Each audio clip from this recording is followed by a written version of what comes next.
Ajansa Esmaniya Amerikî NASA teleskopa bi navê James Webb di vê hefteyê de şand valahiya esman. Teleskop wê sterk û galaksiyan kişf bike û nîşanên jiyanê yên derveyê sîstema me ya rojê bigere. Teleskopa çavderiyê nihaber bi cihê xwe yê dawî ve ya ku milyonek û nîv kilometre dûr e di rê de ye. This is an Apollo moment for NASA. Ew bu NASA'yê demeke Apollo'yê ye. Ew projek pir mezin e û pê îdia ye. Awakirina wê ti dehan salan da nêzîkî 40 milyon demjimêrên û bi qasî 10 milyar dolara pêk hat. Zanyar ve beşê wek 29 rojên terorê bi nav dikin ji ber ku rêwîtiya mehekî ji her du rahiya ku mirov dikare bifire û serrast bikeve wê de tire. Dema ku were bicihkirin teleskopa Webb ya mezin ew ê 5 mehên pêş bo ku xwe veke û rêvê bibe xerc bike ku hûn dikarin li ser malpera NASAyê bişopînin.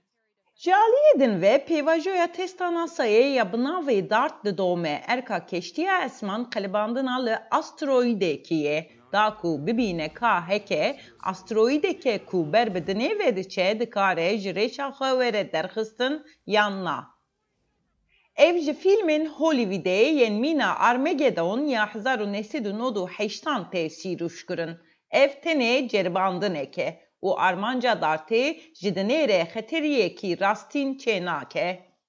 NASAyê dîmenên ku ji keştiyê hatine kişandin weşandiyên ku qasî 3.2 milyon kilometre dûrê ji dinê wene pir zelanînin lê tîmên lêgerînê sterkan bikartînin da ku cihê keştiyê diyar bikin û ev wek qonaxeke girîng tê hesibandin. DART evê di îlona 2022 da bigihîje cihê xwe.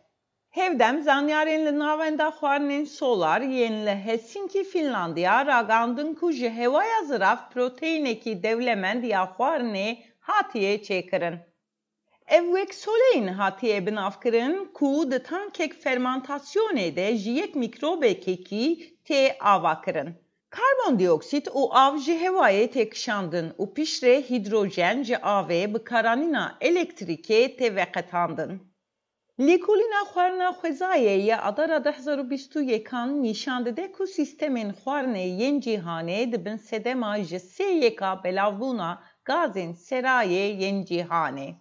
Bêyê pêvajoya çandiniyê asta emîsyonên karbonê yên xwarinên solar nêzî sıfırênin û ev yek di van demên dawî de bo yek ji xelatên pêşbaziya xwarinê ya esmana kur ya NASAyê hatiye hilbijartin.